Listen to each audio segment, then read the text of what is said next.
Hello, Rachel. Hi, Ryan. How are you doing?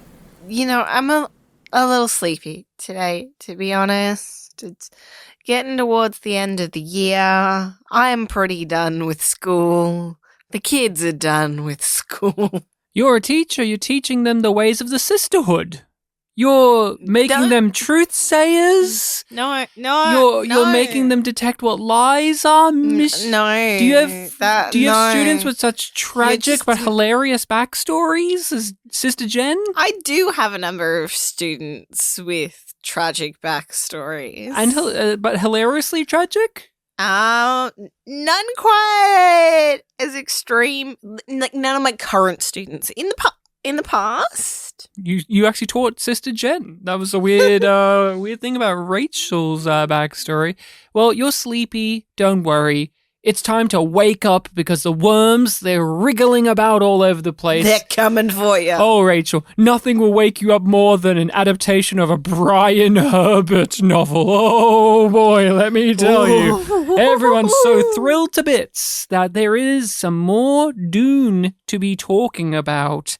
And we are here to discuss it as well. I mean, here we are today to sit down and talk about an episode of the newly released series Dune Prophecy, which has had quite the interesting journey to get here. It took a while, but here it is, and now we're going to talk about it. We are Ryan and Rachel of Yum-Yum-Podcast, and what do, Rachel? We, on this podcast where we say yum-yum, of course. We typically do episode by episode breakdowns and reviews of different sci-fi shows. So in the past, we have covered Babylon 5, the turd that is Star Trek Discovery. That's where the name comes from. Mm-hmm. Yum Yum is a reference to Star Trek Discovery. Yes. And Space Above and Beyond. But Yum Yum comes from a specific moment in Star Trek Discovery where an individual who isn't developed enough to, in confidence, call or with confidence, call a character Commander 90, they are offered an opportunity to go and slaughter the antagonist at this current stage of the season, not even the whole season. No, just the last few episodes. This opportunity is offered by Oscar award-winning actress. I want to note down, she won an Academy Award as soon as she stopped doing Star Trek Discovery. Michelle Yeoh. Michelle Yeoh herself. And this individual's response to Michelle Yeoh's character is Yum Yum, which made no fucking sense. Still doesn't make sense. Ryan has created a myth around the Yum Yum moment. Which was?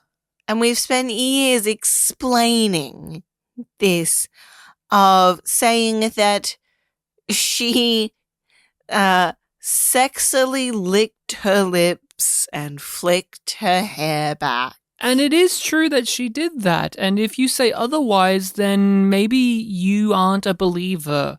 Was I spreading myths or telling prophecies? History? Or is it perhaps make-believe? And let's just dive into the subject at hand, Rachel. We're here to talk about Dune Prophecy. And what is the first episode? The episode is called The Hidden Hand. But IMDb says that on Wallach 9, young Vala Harkonnen promises Mother Superior Rakella that she'll protect the sisterhood by putting one of their own on the imperial throne. 30 years later, Vala faces a threat to her long-awaited plan. And I just want to lay out for people that we have experiences with the Dune property, with the Dune prophecy. No, with the property itself. I have read the Frank Herbert books. We have both watched the film adaptations. Neither of us have seen the sci-fi mini-series takes on this story.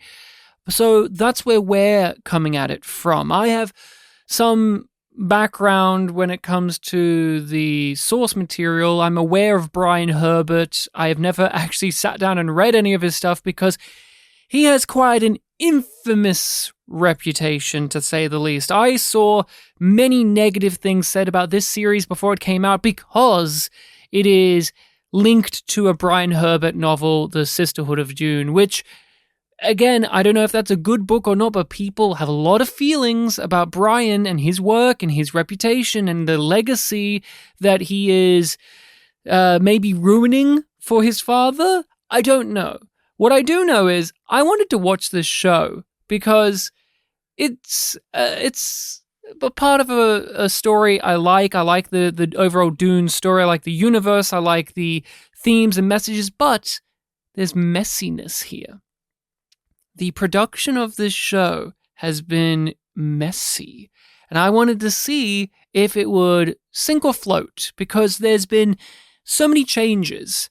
Actors that have come and gone that were supposed to be here. There are many showrunners that have exchanged hands during the course of this. I think there's been 3 or 4 different lots of people that were supposed to be in charge of this. I think there was rumors at one time that Denis Villeneuve was supposed to actually be involved and maybe direct an episode or 2.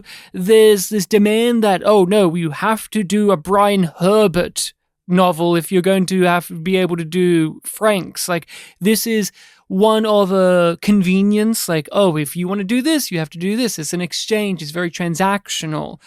These are the things I have understood to be the case, and there's been very little advertisement for this. This has been pushed back several times as well, and it's just one of those things where it's like, oh, that's coming out, and the little glimpses I saw, it's like, oh, it's very Game of Thronesy, which I don't know how to feel about that. Yeah, like I was getting those vibes watching it at different points, and I was just like, are you reusing sets? Is that what I'm getting? Or are you going off the vibe of Game of Thrones because that was so popular? Which also feels HBO show. like it feels like a poor move if they're trying to put eggs in that basket. So, how do you feel about the premiere? There are 2 very distinct parts of this episode. There is the prologue, where we are following this young Harkonnen, and then there's like the start in earnest, like chapter 1. That is the 30 years later. And I did not jive with the prologue part, but the second part I did end up getting on board with, but it did take me a little bit, and I'm still not trusting it. And it's a weird thing that's causing this distrust, which is, I think it's stemming from, this doesn't feel like a pilot. This feels like a show that's already been greenlit, so it doesn't need to prove itself in this episode because it knows that it's got time. I'm like, oh, okay, so they're doing this whether it's good or it's bad. It's happening. I mean, it has to. With all of the problems that I kind of went through, or the stuff that's been murmuring, it needs to have that confidence, or else you will see its cracks much easier. But it's making me feel like I can tell that the ice is thin. What brought you in? Those are the things that maybe repelled you a bit, but what were the things that did make you warm up to it? I think having that really drop-off point of the exposition. The prologue is so heavy with it. It's ridiculous. And I was commenting on it and you were like, that's Dune, baby. And I'm like, it doesn't have to be this way, though. They are choosing to do it this way for, like, fairly obvious reasons. Like, they want to get all of these things set up really clearly so we get a lot of narration.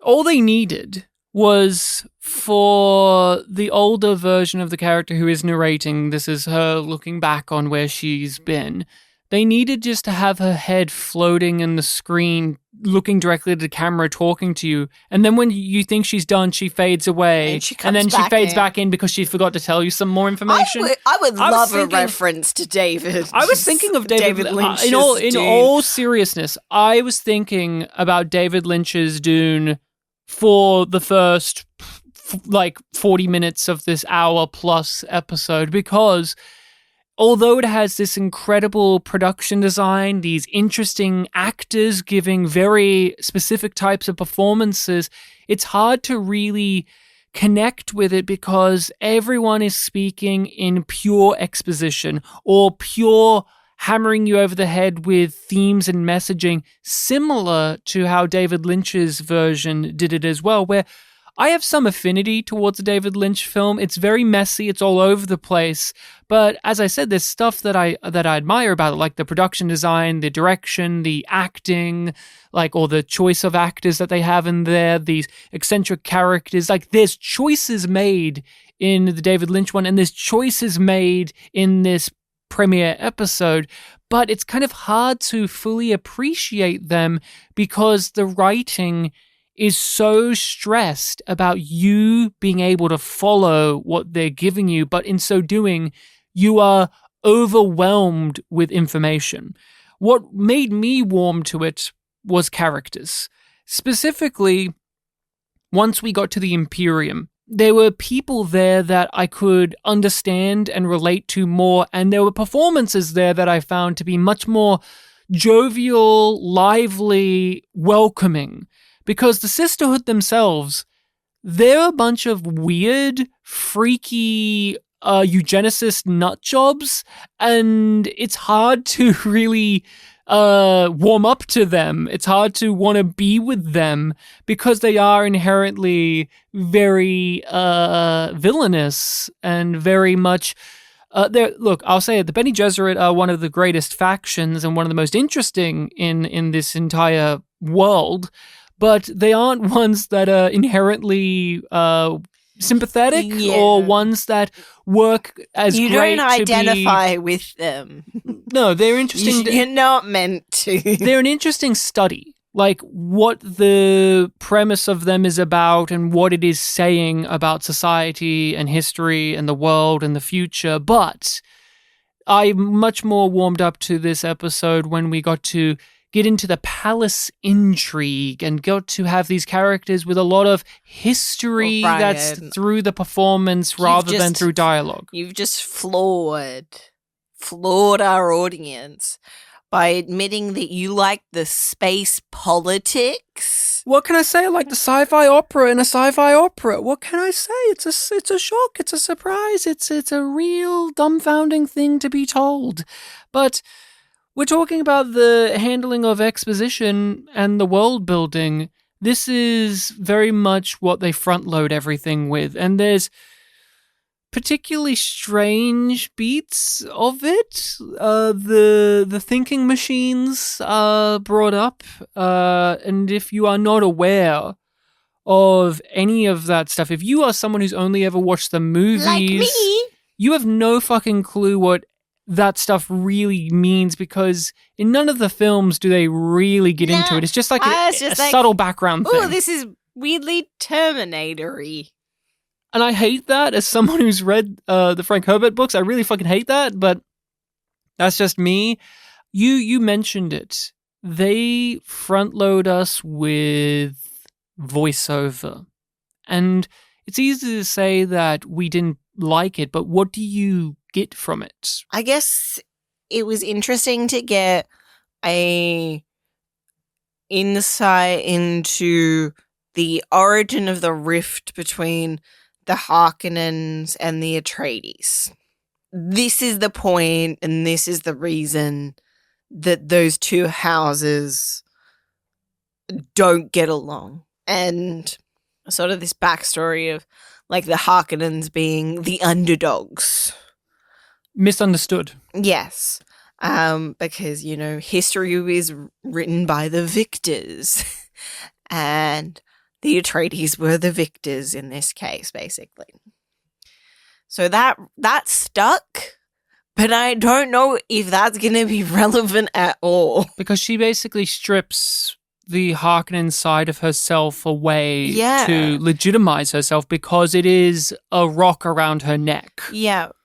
And she keeps on saying no to the Harkonnens who keep on asking for a truth sayer. But it's just like, they're still one of the houses. Yes. But they're exiled. They feel really low because we see one of them and they're a joke in the Imperium. Trying they're to sell all of these whale things. I like it as an idea, but even in this, what you're saying is they throw it away because that could be a whole show. Is the Harkonnens in the past were once more noble or they are vilified and misunderstood, but even in this, they are undercut to be seen as pathetic and snivelly and funny, and then it's undercut further when you do think of what the Harkonnens are like in any adaptation, any other story where they are like gross, filthy, disgusting monsters. So when she's like, well, those Atreides, I don't feel much sympathy because I've experienced other pieces of the Harkonnens in other stories. Yeah, we know where they end up. And there is sort of a lingering question in my mind of how much of where we see them is the fault of the system. Because they still have the position amongst the noble houses, but they are on the outskirts. So what kind of culture does that breed, and what decay does that create? A huge problem for me is all of this is handled through a voiceover narration. We aren't getting we aren't getting this through narrative. We aren't getting this through character. And nothing in that prologue really is shown. Every single thing is told. Like, even the part where, like, she gets called to the deathbed, we get told before we see it. And we get told why it's important and why we should care. Yeah. And every idea, there's because no room for you to have a thought about it. And why there's a distance for me between the Imperium side of this episode and the Sisterhood side is we are told so much through the Sisterhood side while we are shown and welcomed into the Imperium side of it. With the narration, I just want to say this, with the narration, you can have voiceover narration. It's something that is very good. Sometimes it's necessary. And sometimes it's like a key to the storytelling. And what the Frank Herbert's inner monologues were very much like, because I found walking into reading those books very daunting because I thought they were going to be impenetrable. I thought they were going to be so dense and so dry and so monotonous. But it's hard to really verbalize unless you've read them yourself, but the certain eloquence within the prose of his work brings some entertainment factor and is very readable. It's actually quite enjoyable, and there's a lot of character in his exposition because we are getting it told from the point of view of people. And what I really wish we got in this premiere, and I hope for the rest of the season, is for our main character, for our main Harkonnen, who is telling us this stuff and is musing on things and has all of these heady philosophical lines. I wish we got more of a sense of her character. Her character telling us this stuff would make us being told this far more palatable than just required. Yeah, and even the fact that other characters tell her what she's like.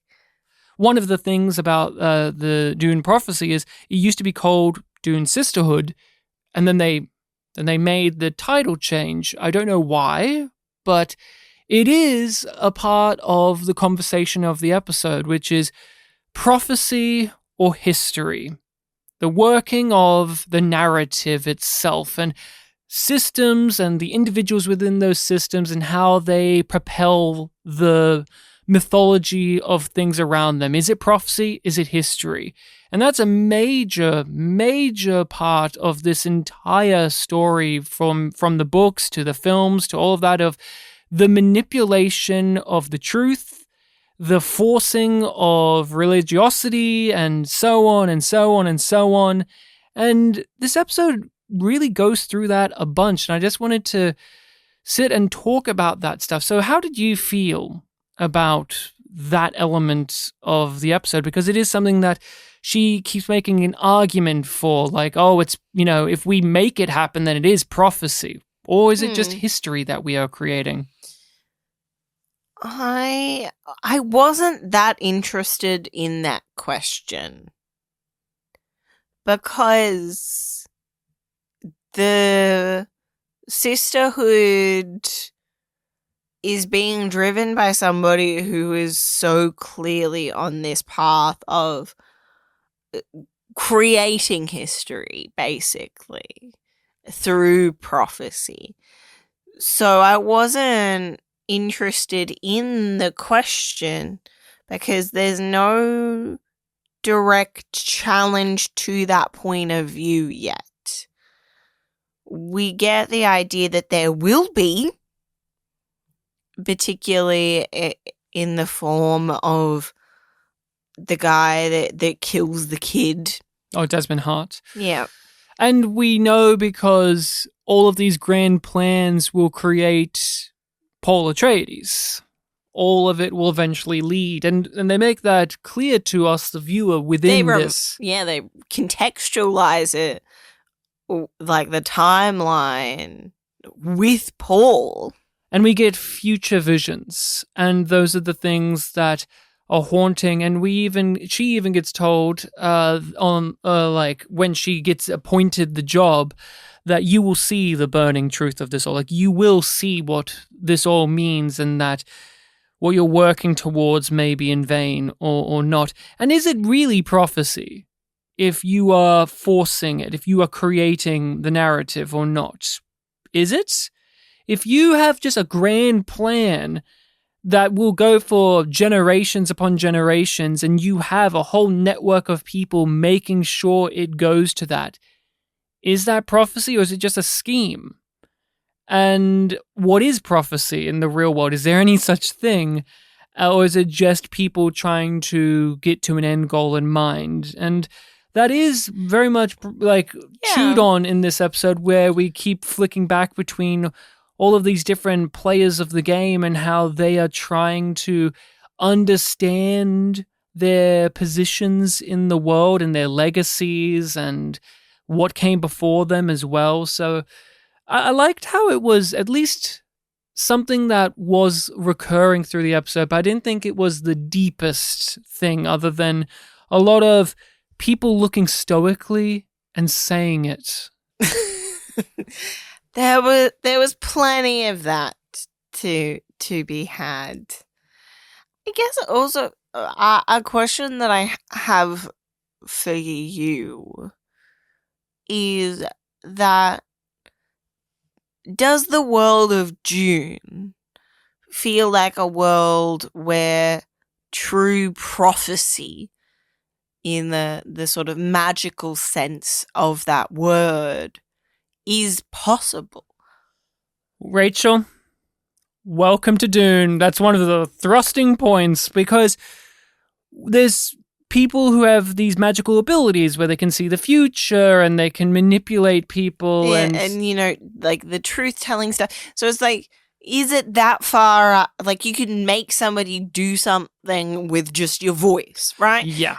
All of those things can be true. So why does prophecy feel out of reach or unrealistic? Like, why is that a step too far? Because I think within this series, as well as we could talk about with what Frank Herbert was doing, I can't speak for what Brian does, but it's people trying to use a tool to their benefit. And the whole point of it is it's supposed to be outside of yourself. So if you want to believe in genuine prophecy and you want to believe in faith and spirituality and things outside of yourself, a part of it is to accept the unknown, to accept the fragility of it, to accept that you won't be able to comprehend it. But you have the Bene Gesserit whose whole entire goal in this is to gain ultimate control. And their form of ultimate control is to not necessarily, well, in this, they actually do want to be on the throne, which is a point of contention. Like, that's a part of the inner conflict of, no, we're supposed to exist in this very Machiavellian way, not in this more obvious despot way. It's people justifying their actions, trying to make it sound good. It's about the charismatic leaders and the dangers of falling into blind dogma. And so that is what we're seeing with the sisterhood, where there are people bristling up against her Reverend Mother's way of things and how it's clearly heading towards what we see to be a very obvious pattern. But she believes she knows best because she's following the prophecies and advice of a woman before her to the best of her ability. Yeah. She's following faith. Yeah. But I struggle to say that it's faith because she's not, like, a part of faith to me is trust. And she's not trusting anything. She is contriving and contorting things to fit the way that she thinks things should happen. But isn't that what a lot of the religious bodies and organizations do in the service of what they believe to be the true way of things? Oh, yeah. So you may say that it doesn't feel that way because of trust, but if you look at it in her mind and from her stance, she is totally one of trust. She trusts that she's doing the right thing, that she's leading them to the betterment of everyone. They're clearly concerned about their safety and where they are going to be positioned, but there's the whole entire idea that we are the ones that will bring order to everyone else.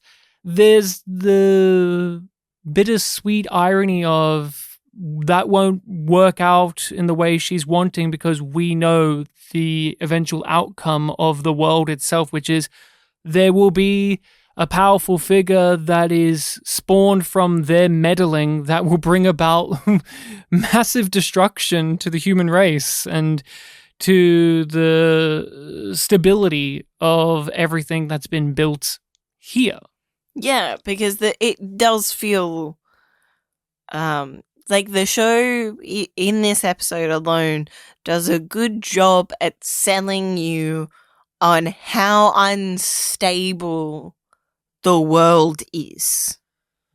My favorite bits of the sisterhood was when it felt like it was a school rather than the religious stuff, rather than the power move, like the power players and them being a secret little army. I really liked the scene in which it was Reverend Mother sitting down and she was like with the other sister, you got a Harkonnen and she's talking to one of the other ones and they're just going over all of these candidates for people that they can pair up with the princess to better manipulate her. They need a woman on the inside, and they've got to choose right because a lot of things are are banking on this.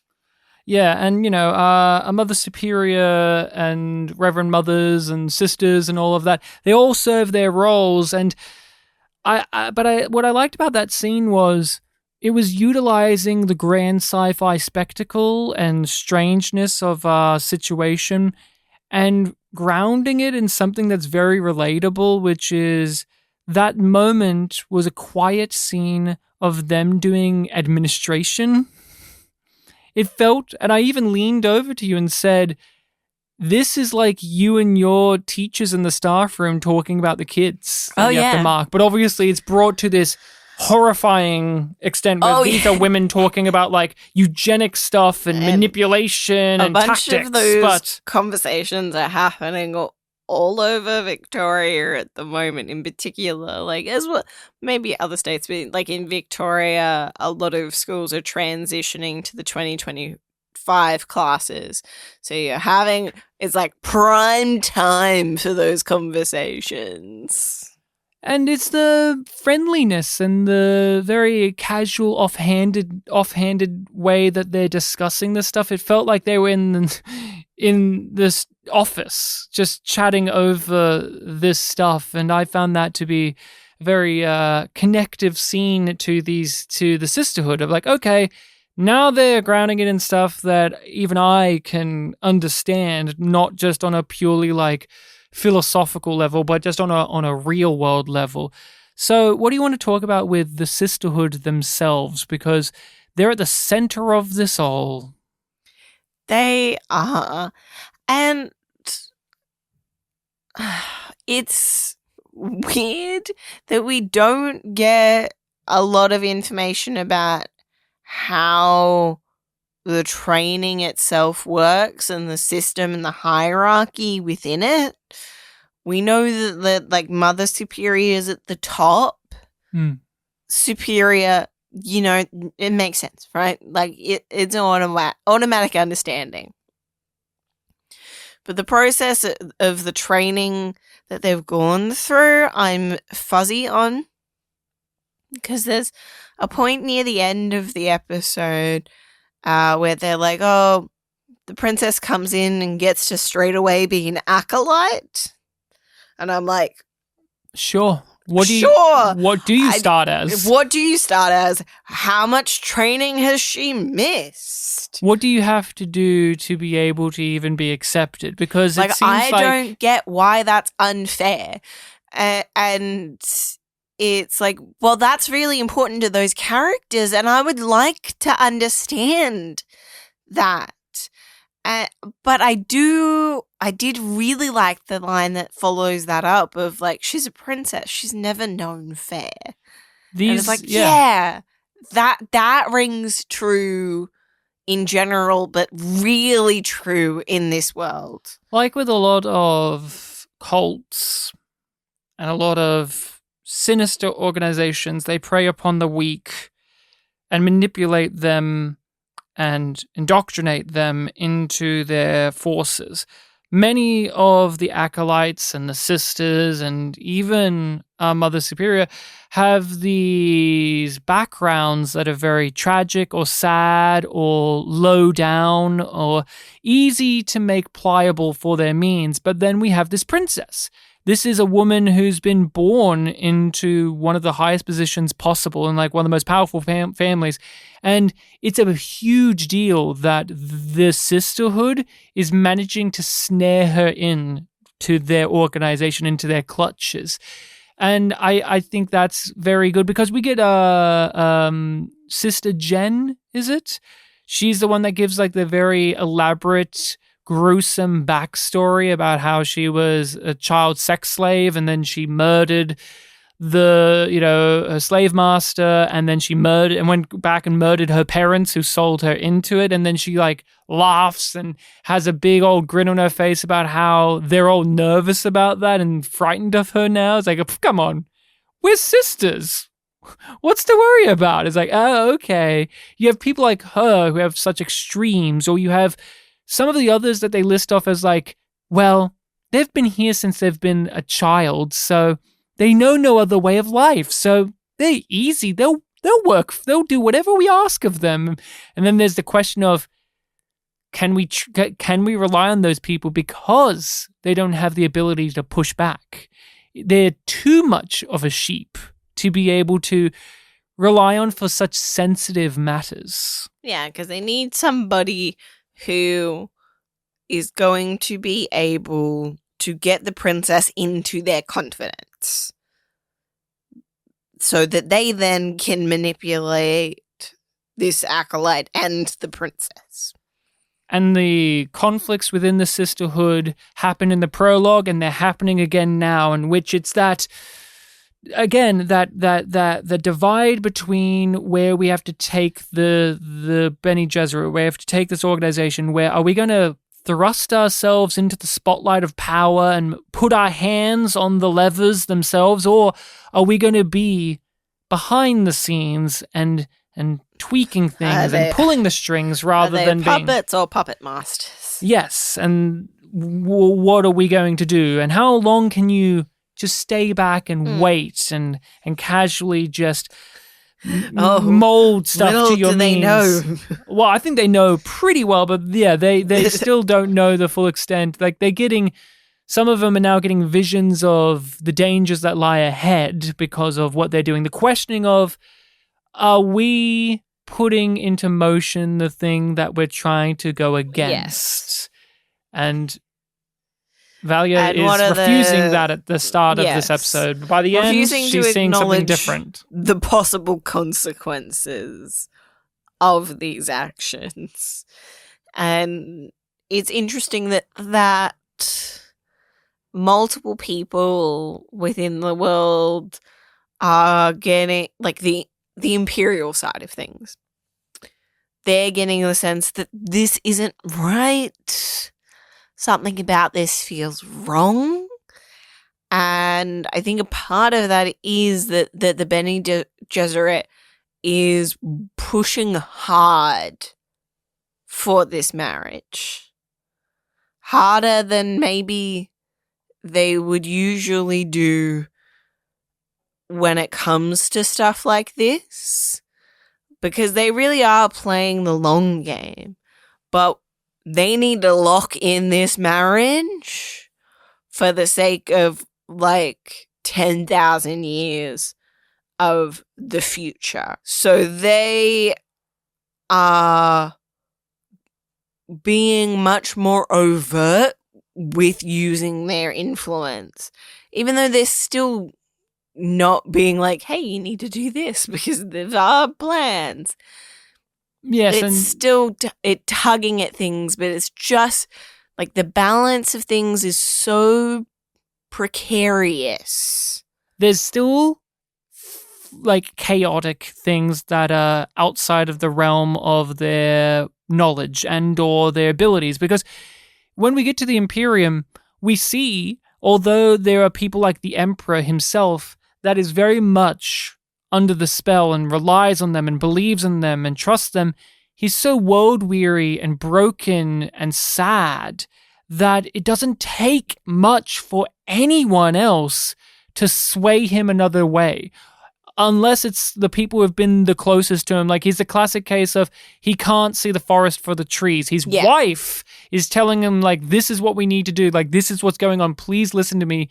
And they have broken down their relationship so much where he can't believe in her anymore. Like, I remember it differently. Yes. And Mark Strong, who's an incredible actor, he sells all of this in just his physicality. Yeah. He is both a powerful man and the world's most broken man. He does it all with just his body language. It's incredible. Has everything, and yet he has nothing. And so much of that is conveyed through his performance. It really is amazing. The Imperium side, I've sung the high praises of it, but it's when the episode comes alive, we're introduced to a cavalcade of very vibrant characters like the Emperor, his wife. I thought she was great. I thought that she just had such a warmth to her, but also there's just this rough around the edges quality where she's like bitter about things. That she had power, and she doesn't have that power anymore. The Bene Gesserit have kept Stripped her. seeping into their They've lives. stripped her of her power. You feel sad for her, but yet you feel like she's someone who could still do stuff. Like, Oh, yeah. she still has a strong relationship with the daughter. She's not out for the count. She's not out for the count. I adored, oh my God, the episode. Okay, here's when it came alive for me. Okay, you said after the prologue, oh yeah, we still have a bunch of stuff we have to get through. When we cut to the Emperor and he's making a deal about getting new ships for Arrakis and having to deal with that, and we meet the Duke. And it's Todd from Life Support. Oh my God. I didn't know that the cast of this show would be filled with so many Australians. There's like half a dozen. There's like 6 or 7 of them. It's amazing. But Brendan Cowell is the name of the actor, I do believe. And he plays the Duke. And you know what he's about immediately. Even before he talks and he starts via talking. Feel the slime. He's so obviously conniving and slimy. But this isn't a weakness. This is a case of like, okay, we've communicated quickly and effectively what this character's thing is. And that's what I felt about the Imperium side. They just very snap of the fingers. Okay, that's this character's deal. This is this character's gimmick. This is this character's potential arc or their motivations. And it allows the actors to really imbue them with stuff, because the Duke, for instance, a very minor character in the episode, he's not weighed down by having to explain everything to us. He is more weighed down by fun character stuff. Like, he gets to be conniving, trying to worm his way in and say, hey, you know, what I'm doing is so important. You wouldn't want to jeopardize that, would you, mate? You wouldn't want to give that up. So how about you just give me some room in the palace?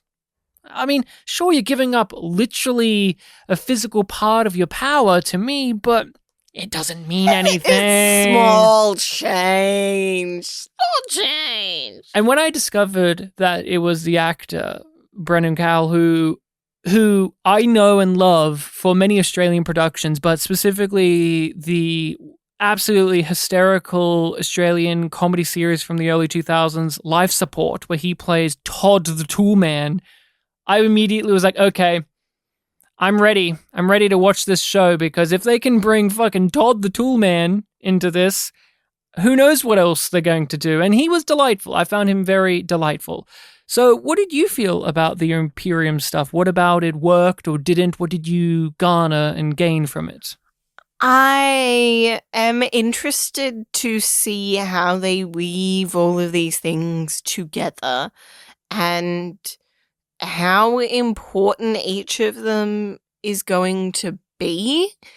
We have a couple of different sort of strands when it comes to the Imperium stuff. Like, we have, like, it's all linked to this marriage that has been proposed between, you know, this, I think, how old is the princess? Oh, I would say she's like in her early 20s. Yeah, I was going to say early 20s, and I was like, is that because I think she looks that old, or because of what the show said? And the prince is like 9 years old or something? Yeah, like, he's very young. Yeah, he's 9. And she's just like, yeah, because they're like, they've got a decade to get her trained up enough before she kind of has to go back to her husband. Yes, and before everything is set into motion in the way that they need. And she makes this remark of like, oh, if he was only younger, then I would have more time, you know, and I would have more abilities to do what I need to do. And the princess, very charming.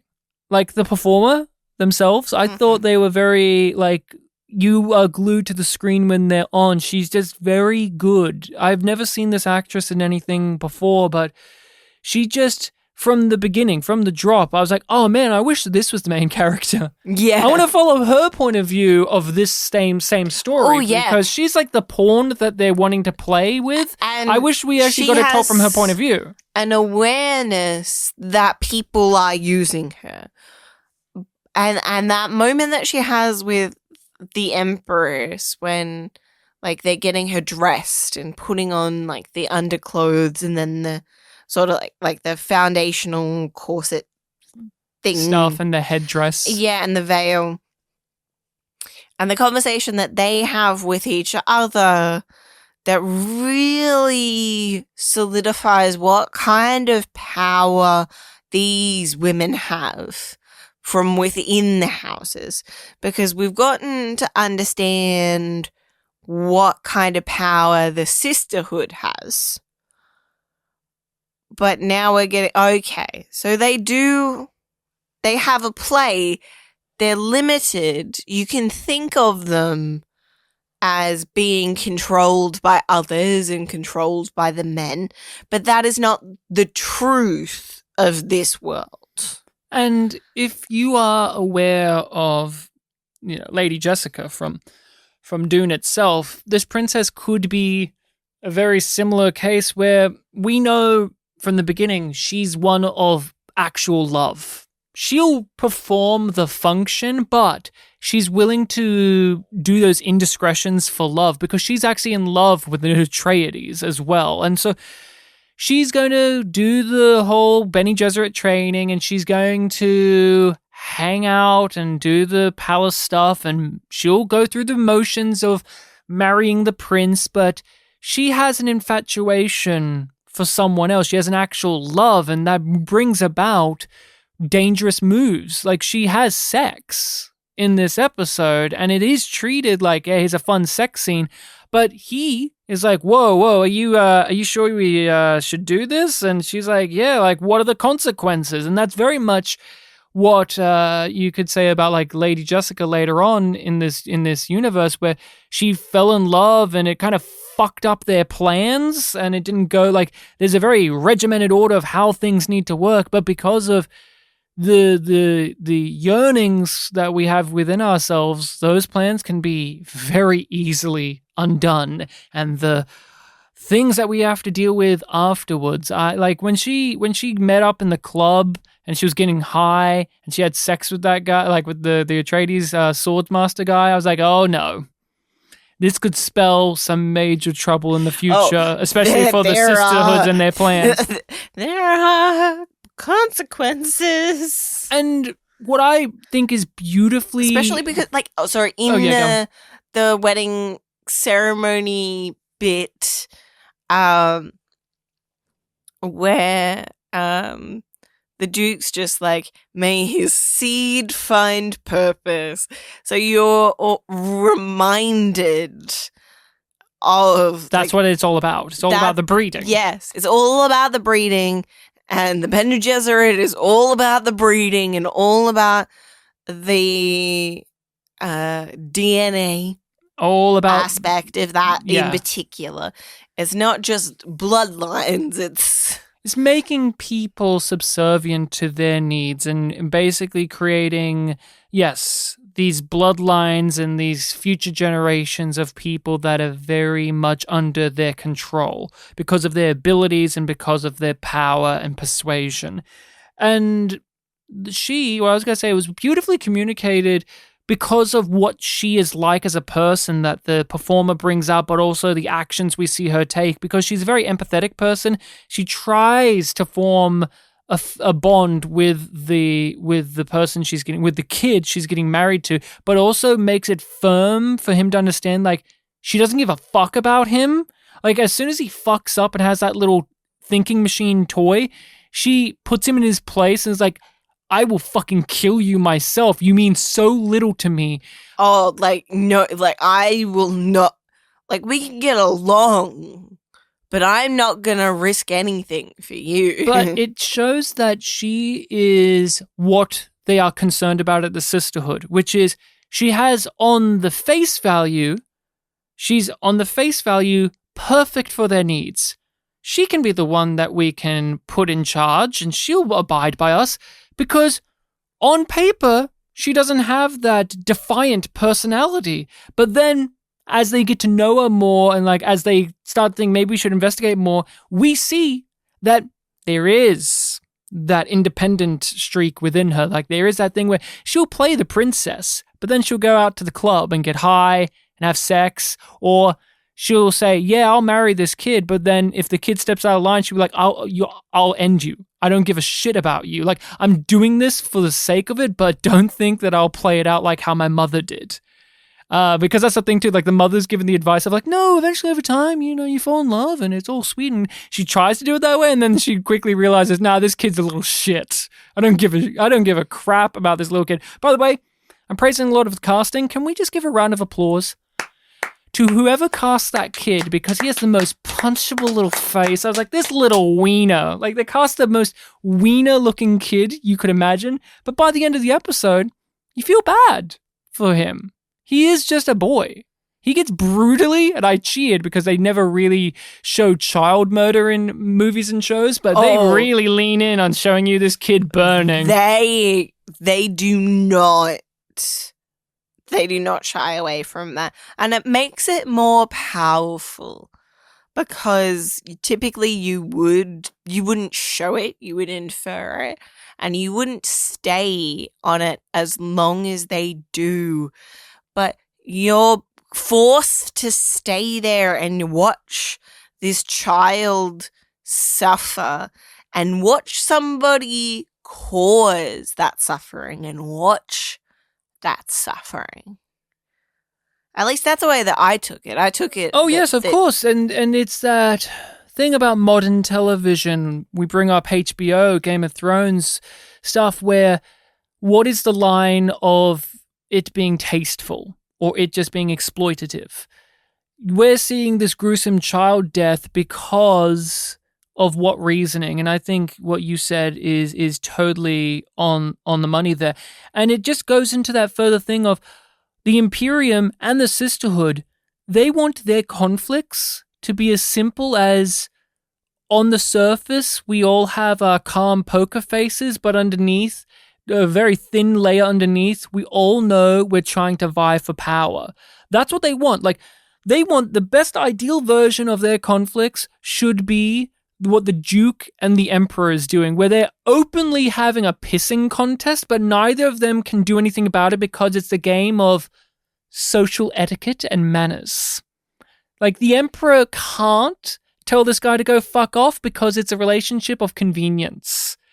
That's the ideal version. But you see when Desmond Hart enters and the kid dies and what the Bene Gesserit are doing, we haven't changed. We are still the type of people who, when a problem comes our way, we reach for violence. Like, a lead character talks about, like, all these leaders, we need to transform them into something else. But how did she become a leader? The woman before her died, and then when the first person who challenged her came up, she reached for violence. She used her newfound power of the voice and made that person kill themselves because it's what we reach for. So, like, how much is that going to really change in the grand future of this? Not, spoiler alert, not at all. No. That power dynamic will stay the same. I think we got to talk about what is clearly our favorite freaky little guy, Desmond Hart. Yeah. The guy from Vikings himself. It's Ragnar. But talk to me about him. What's his whole thing about, and how do you feel about him? He's he's introduced to us with some somewhat clunky exposition. I did snigger a bit when it's like, and you did like 12 tours of Arrakis where most people barely survive one. He's just so cool. He's so cool. He's so with it. His name's Duncan Idaho. I mean, Desmond Hart. His name's Gurney Halleck. I mean, Desmond Hart. Yes, there's a certain type in the Dune stories where there's like It's awesome, mischievous not guy. a new kind of character for this world. But he rocks up after he was thought to be dead and tells the Emperor that you have a traitor, basically, that there is a faction that's out to ruin you and take over Arrakis. Yes. Because Arrakis does exist. Mhm. It is still here. Spice must flow. But it's not the focus of the story. No. And we learn that it is, at least when we're with his sisterhood, it's the sisterhood who are involved. They're the ones that are having to do this stuff. That's at least what I picked up from their conversations. But it seems like the Imperium and even Desmond Hart doesn't know 100%. I think Desmond Hart at least has some suspicions about it. But how do you feel about this guy? Because now talk about choices. Travis Fimmel, he comes in, he makes a fucking swing with his performance. This, I want to say swagger and confidence that he brings is delightful. In a room full of people who are clearly and very openly like wearing a mask of emotions. Everybody is sort of being so flat that they are plainly showing what their intentions are. Yes. And he is not playing that game. He is not performing for the court the way that everybody else is. And that makes him feel dangerous. But also, yes, of course, he's slimy and shifty and obviously somewhat villainous figure, but it also makes you trust him in a way, too, when he's talking about these very heavy ideas, because he knows that the way that everyone else is playing it is inherently flawed. Like when one of his introductions is telling us this information, and the sister, the Bene Gesserit lady, has a hard time at first reading if he's telling the truth, or she's apprehensive to say it because he's doing all of these weird gestures and facial tics and the vocal inflections where their truth-saying abilities, it's like, well, how do you do it on this fucking guy? He's so otherworldly compared to them, which again makes the whole idea like he's been on Arrakis. He's the only person we know that's been to Arrakis. Yes. And he feels like he's been in this war-torn, weird area of space, and they are all regal. The Sisterhood, the Imperium, they're just playing games of chess with each other. But this guy, he's seen some shit. He's seen some shit. I did love his conversations. And he's capable of doing some shit. I think the conversations he had with the Emperor were some of the standout moments of the episode 2, because it's getting into those heady topics, but it's bringing it in a very conversational way. Yes. And it feels much more organic than some of the other conversations that we get. And of course, way more natural than the exposition dump trucks of narration. He's someone that I have a bit of an apprehension about because of the performance as well. There's, on paper, I want to praise that he's someone who's overtly slimy and yet overtly heroic, because he's the one that stabs the thinking machine toy when everyone else is left aghast by it. Like, they're all terrified. He's the one that steps up and deals with it. And he's the one that's telling them this information that could bring down the Imperium. Like, he's the one that's aware that there's some new form of... He has the power of knowledge. Yes. Which none of our other characters have in that same way. He's the one that is awake. We just a while ago, like 100 years ago now, defeated a power that was enslaving us and controlling us, and we didn't know it until it was too late. And then we managed to scrape our way back. And now there's a new one. And we're going through the exact same thing again, but no one is waking up this time. I know, and we've got to deal with it. But why I'm a bit apprehensive is Travis gives his performance like in that very abstract way, but he's so overtly like slimy and evil and like villainous and just like so full of like mischievous energy. Where I'm like, why would anyone believe him? What you're going for, or is it the show doing it so that we don't side with him? Because are we meant to be siding with the Bene Gesserit? So are they doing it this way so that it tips the scales? That's a great question. Who are we supposed to be on side with in this series? Because when we talk about the Dune books or even the movies, you're on side with certain characters, even if they're villainous and or they bring about horrible things. Paul's like Paul, fucked, but you're like, Paul's a fucked character. He's better than the alternative. Well, yeah, well, maybe, but I wouldn't say that. But like, Paul is a character where it's like a tragedy. The property presents, like the films present it that way. Because that's what Paul wants to present to justify himself. Yes, and we're following Paul. And it's a tragedy. Like, it's a tragic story where, but also it's a villain origin, But when there's other characters like Duncan Idaho and Gurney and Lady Jessica, where it's like, they are sympathetic characters. They have things they want to do, but they maybe aren't able to achieve them, and maybe the ways that they are going to achieve them are questionable. In this series, who are you on side with? Who does have a point to you? Who is someone that you care about, and why do you? Me, it's the Emperor. He's the guy, but at the same time, he's so weak-willed and pathetic and complicit. Like, he basically says to Desmond Hart, if this kid was murdered, everything would be better for me. And then the kid gets murdered, and it's like, well, obviously.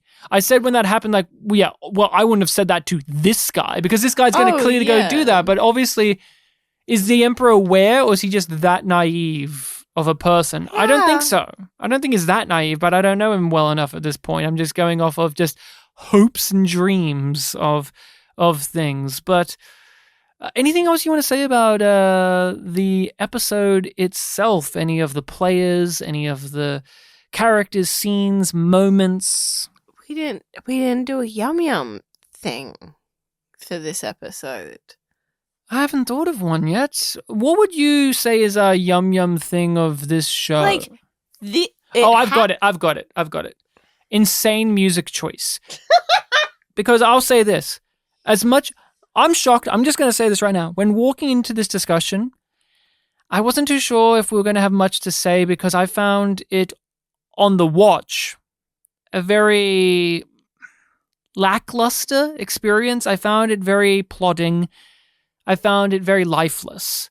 Then we waited a day to record, and it's been bubbling in my mind. And then talking about it, I've had so much more verve for this episode than I was expecting, but it's got potential. So many points get knocked down for me because the music is insufferable. I have no problem. I just want to put this into frame. I actually have no problem with the Hans Zimmer music in the new Dune movies. I know those are love it or hate it for people. I have no problem with those. I'm actually indifferent about the music in those movies. This show, distracting. In your face, always. And I want to give the yum for absurd music choice for when the first mother superior died, and she's dying, and there's like a techno-electronic as she's whispering exposition at us. I was like, what the fuck is this? I didn't expect... Doesn't mesh. I didn't expect it to start to become a rave when the lady's on her deathbed, but insane choice. Did that stand out to you? the music or any of the weird production I choices? just accepted that I didn't like it and then tried to not think about it. Yeah, like, go back and watch it. There, not only is it just we did not find it to our taste, but there are some weird, absolutely weird musical pieces in this episode that I thought was very out of place. Since I didn't have that in mind when we were watching it, I want to acknowledge the club music. Yeah. Because it was weird because it felt like the Dune, like the new Dune movie soundtrack. But it also felt like at any moment it could transition into a contemporary pop song. If the Black Keys started to play. It was weird. If Skrillex started to play, I wouldn't be shocked. Like, we'll see how it goes. Maybe this is just first episode things. That's a lot of the stuff we have to say. I want to just prod you about the prequel aspect of this series. Yeah. How do you feel about it being a prequel story? Because we know the typical like Paul Atreides story, and this isn't like beyond him, this is before him. Yes, this is before him, but a lot of the pitfalls that you find with prequels are avoided by how far in the past this is. Like, we've got thousands of years before Paul arrives. So there isn't a whole lot of concrete things that like are immovable for them to deal with. But there are touch points that they can look forward to using, like the site. We've got that potential. And I suppose it feels a bit weird that they've dropped us in at this point. I won't step on your toes because there was something that, like, you thought about the show and the nature of it being a prequel. But I was just like, okay, so this is where we're at in the world. Why is this the point? Like, like, why is this a series? Why are we is this here? the series why are we other seeing than these people? Why is this the point in history that is important enough that you want to show it and showcase it? And because prequels are hard to sell for people, and they're hard to pull off because they can just be very cheap. Easy to get into production, but they're not easy to do well. What are we learning that we couldn't have already gathered from the other stories? What is this really delving into other than, oh, this is the woman who invented the voice. Oh, we haven't seen Mentats yet. We haven't seen this yet. Oh, we've got this. Other than like the typical prequel trappings, I wish that we had more of a clear through line like we did at the beginning where we discussed like, oh, the Harkonnen legacy. Like, okay, that's an interesting idea. But at the end of this episode, it's kind of just like a very vague outline of many questions and theories and thesis statements and metaphors and allegories and all that stuff that get fully fleshed out in the Dune story that we all know. Things could happen. There's enough time and enough space between things for sort of lots of possibilities. I'm going to break some hearts here, but no common person gives a fuck about the Brian Herbert Dune stuff. No one cares. No one cares about a prequel to the Dune story. No one really cares. Not the mainstream people. So you have to justify it. You have to go, here's the reasoning why. And what confused me, what confounded me was I walked in with just this. This is a prequel story about the sisterhood, the Bene Gesserit. And I thought, oh, it's going to be a story about the foundation of them and how they came to be, which is interesting because what we know of them, from everything we've seen in the media as well as from the books, they are one of the most complex and thought-provoking and fascinating groups in this universe. And what made them become that way? How did we get to this point? Like, what made them form what world into creates and fosters this group that's going to be one of the most longest lasting? How? But instead, this show, we get told in the monologue, all of that stuff that could be its own thing happened already. Like, the breeding programs happened, really the powers happened, the remember much of sisterhood that. happened. Like, we're already here. The sisterhood already exists. We've already got our ways of life. And there's just little things that we haven't done yet. Like, the voice is still being developed.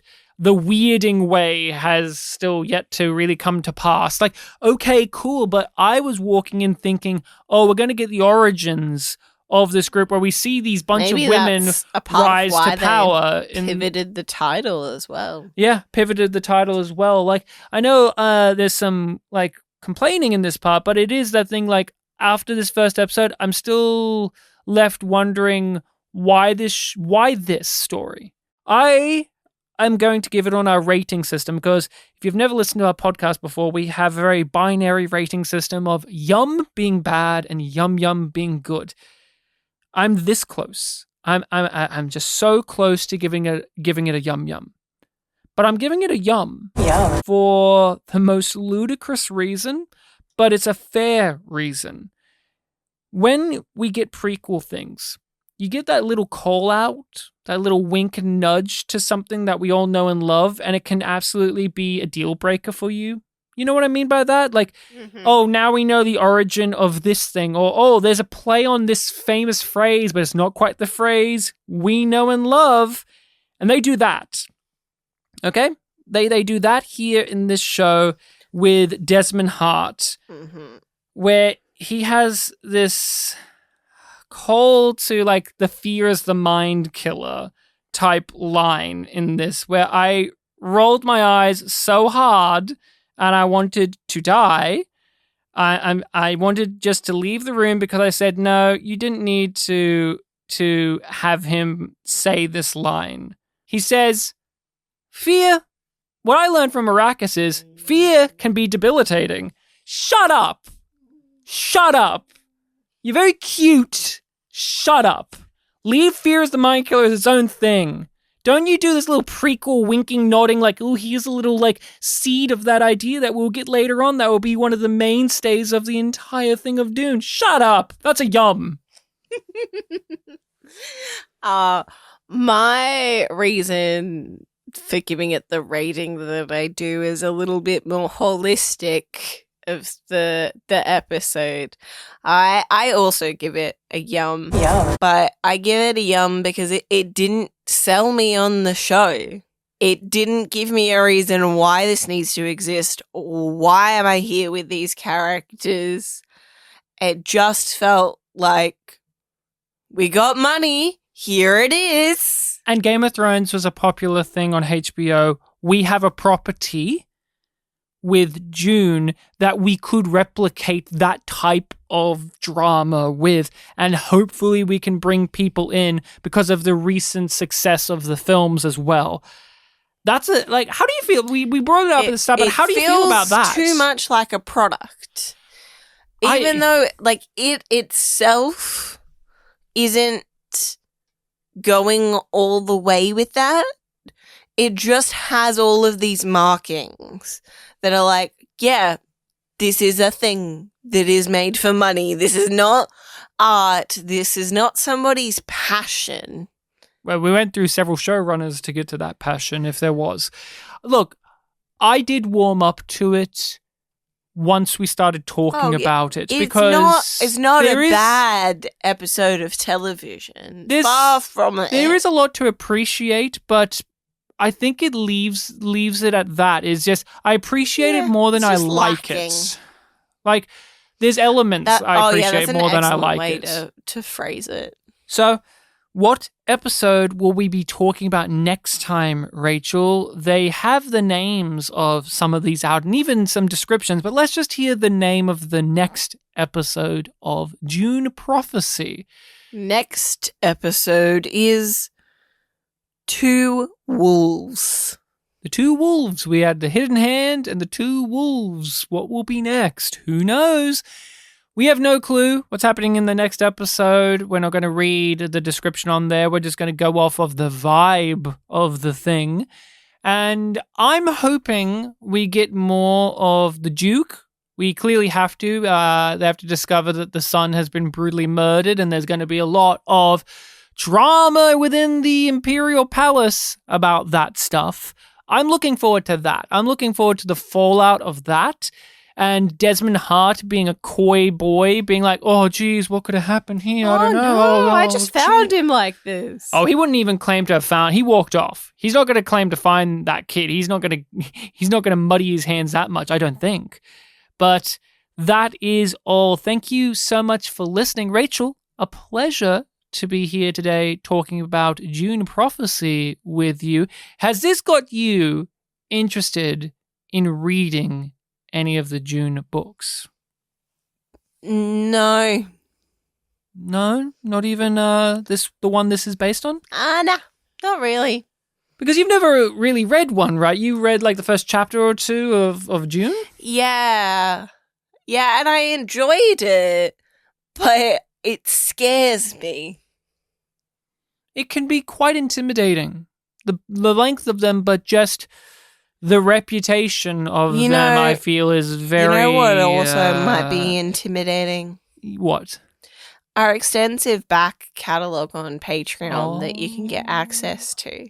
Yes, you can get these episodes early as well as access to our community Discord. And as Rachel said, so much other bonus content material. We're going over The Expanse as first-time watchers, so you can get our coverage of that right here and right now. So please, if you have the means to do so, support us on Patreon. You can find our podcast anywhere.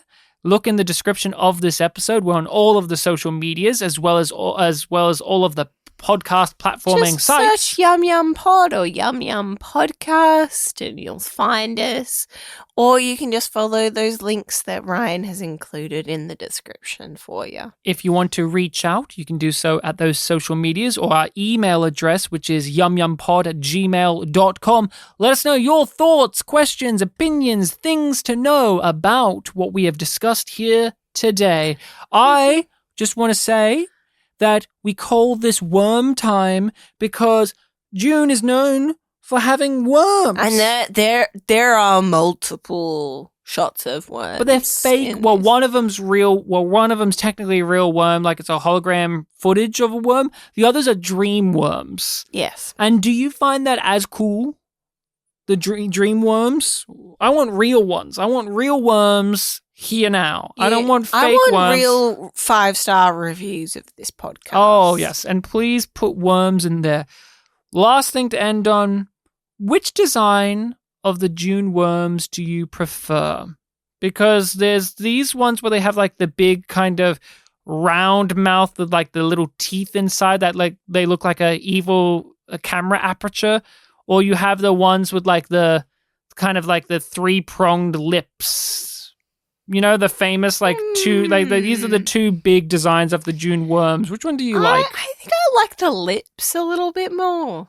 Yeah, to me, that's like what I associate the worms being with. That maybe because I grew up with the David Lynch film and my sister had the book and that was on the cover of the book. Yeah. So I don't know. Maybe I'm biased. I just feel like the newer version, it looks like the worms have teeth, and I don't associate teeth with worms. I don't mind the teeth aspect. What I don't care for is they're too cylindrical in my mind, so they don't feel like a creature so much as more just like not even an entity, but there is a part of like how they're shown in this where they feel more mechanical in a way because they're so round and cylindrical and their mouth opens up like it's an aperture and sometimes. And that's our thoughts on the worms themselves. Stay tuned for more Worm Time. And have we discussed the untapped value of whale seed? Seed.